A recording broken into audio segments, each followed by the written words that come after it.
Thank you. Thank you. Thank you. What's up, girl? How you been? I'm great. Okay. I'm great. Cool. All right, coming up, there was a surprising reaction from the Nets bench over the weekend.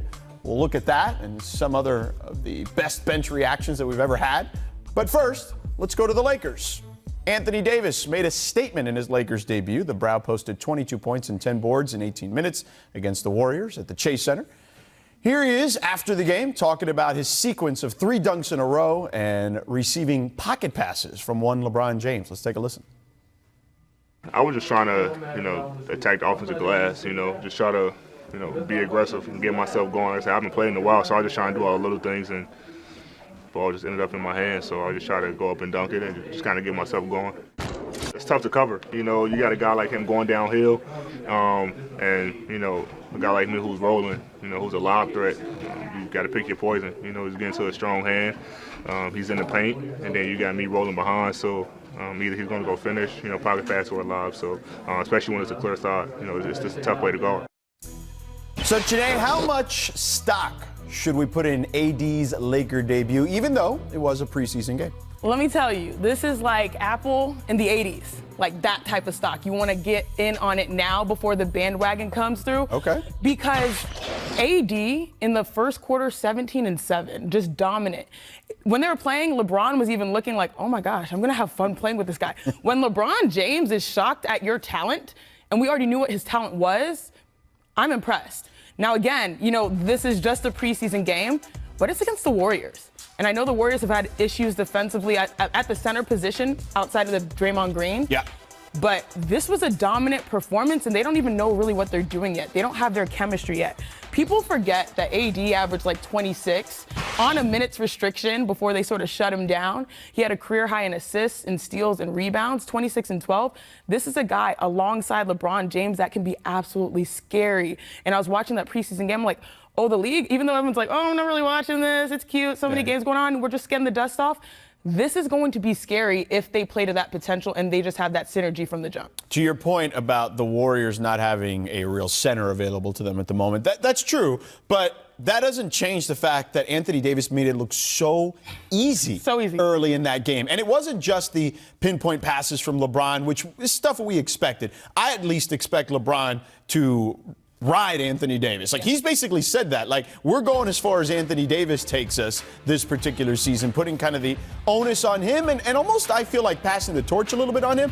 But Anthony Davis looked like, when you're watching a high school team and they've got the best player in the state and they're playing a team that shouldn't necessarily be on the floor with them because of the size advantage. Yeah. It looked like that when he was just hopping over guys, grabbing rebounds, putbacks, and things of that nature. Now, I do believe the Warriors are a playoff team. I do believe the Warriors will be better once they get their center rotation.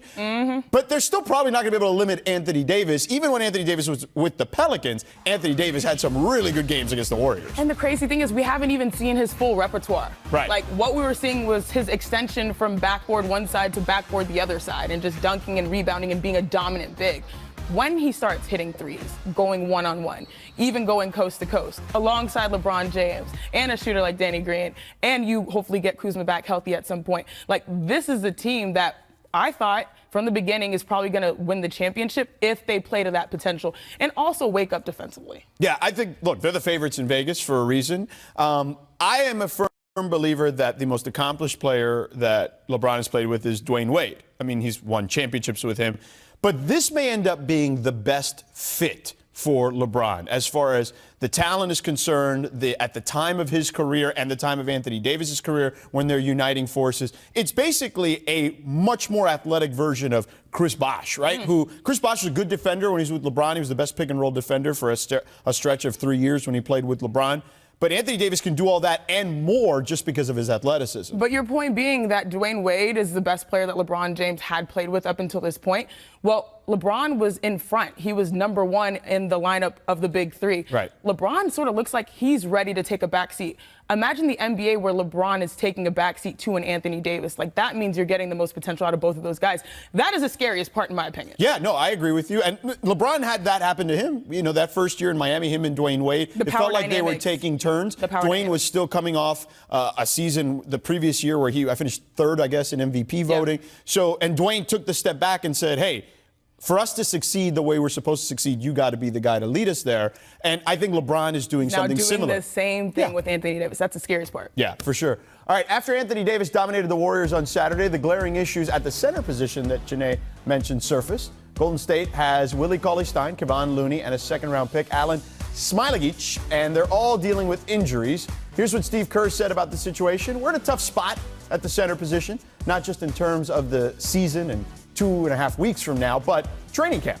In training camp, positionally, you need guys. You need multiple guys at each spot in order to practice and run your drills. So we're in a little bit of a strange spot that we weren't anticipating. So, Janae, do the Warriors have major issues at center? So over the past years of the Warriors dynasty, everyone said, where is the one hole where the Warriors can sort of like be exploited? And I've always said time and time again that it is at the center position, largely because you have a guy, Draymond Green, who for a long time, I think he's been in the league like 6-7 years, they listed him as 6'6". Now he's dropped that to 6'5". You know what I mean? He's sort of setting the tone like, hey guys, like I know I'm a defensive player of the year type of guy, but like this has been hard for as long as I've been great defensively. Right. The fact that you have a guy 6'5" guarding centers in this league, he has been overperforming. And I know that's a part of his identity, but outside of that, if you look at their bigs, I mean, Zaza Pachulia, Damian Jones, Kevon Looney, Jordan Bell, JaVale McGee, there's not necessarily been a standout big. They've wanted to get production from bigs, but they've really just bet on their backcourt. And why not? Like when you have Steph Curry and Klay Thompson and Kevin Durant, you can bet on your backcourt, and which is why they brought in D'Angelo Russell. Like you can still build that mold, but I think at this point, especially when health is an issue, having the lack of the center rim protector is going to hurt them, especially at the start of the season. Yeah, I think if they get those guys back in the fold, look, you can make the argument that there's a reason Willie Cauley-Stein was available for the price that they got him at, but I am a believer in Willie Cauley-Stein. Defensively, I think that he's actually the prototypical center. I think Kevon Looney maybe gets overinflated a little bit. I don't think he's as good as Cauley-Stein from a talent perspective, but I do think he's in the same kind of scope, I guess, as Willie Cauley-Stein. If they can get those guys healthy, and we'll see who's available in the buyout market, because let's not make it seem like the Warriors aren't going to be involved in that. Like I do think that that's an area they're going to be able to improve their roster on, at least as we get closer to the season, especially if Klay's healthy. Oh, absolutely. And you know, the interesting part with Willie Cauley-Stein is that he's sort of betting on himself, like making vocal his need to move and to have a season where he can really prove to people that he arrives. So I really have his name circled on the roster. Like, what are you going to do this year, especially with Klay out, D'Angelo Russell building into the chemistry? Steph has been carrying a large load, a superhuman load, you know? Right. So for me, it's like that center position. This is the area where you can really improve if you're the Golden State Warriors, especially defensively, because Draymond Green has carried so much of that load for years. Well, and here's the other part of it. Klay Thompson also carries a lot of that load on the perimeter defensively, too. And now you're talking about Steph, who's, you know, he's an okay team defender, but he gets targeted individually, particularly in the postseason. And D'Angelo Russell's not known for his defense either. So it's even more important to have that center rotation healthy, because if not, you're going to find those guys in foul trouble potentially a lot. Absolutely, I agree. But, you know, overall for the Warriors, it's funny because you heard Draymond Green on Media Day saying, like, a lot of people are counting us out. You can point to this health, you can point to that, their rotation and their weaknesses. But at the end of the day, they still have a very talented backcourt, even without Klay Thompson. Sure. D'Angelo Russell being there, and then imagine when they get healthy. This could be a new-look team that could also be a contender as well. Yeah, I mean, it's going to be fascinating to see just kind of how they evolve offensively with D'Angelo Russell.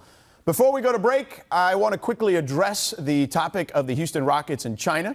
Rockets All-Star James Harden offered an apology Monday to the Rockets' Chinese fans in light of the controversy that arose over a tweet by General Manager Daryl Morey last week in support of anti-government protests in Hong Kong. Morey deleted the post and tweeted an apology after Rockets owner Tillman Fertitta publicly clarified the Rockets do not take political positions. The Chinese Basketball Association later announced it was canceling an agreement with the Rockets over their tweet. Yao Ming, the Chinese basketball star who played his entire career with the Rockets, is the chairman of the CBA. Here's what Commissioner Adam Silver said to the Kyoto News about the issue today. There is no doubt the economic impact is already clear, Silver said. There have already been fairly dramatic consequences from that tweet, and I have read some of the media suggesting that we are not supporting Daryl Morey, but in fact, we have. I think as a values-based organization that I want to make it clear that Daryl Morey is supported in terms of his ability to exercise his freedom of expression. The Jump will be right back.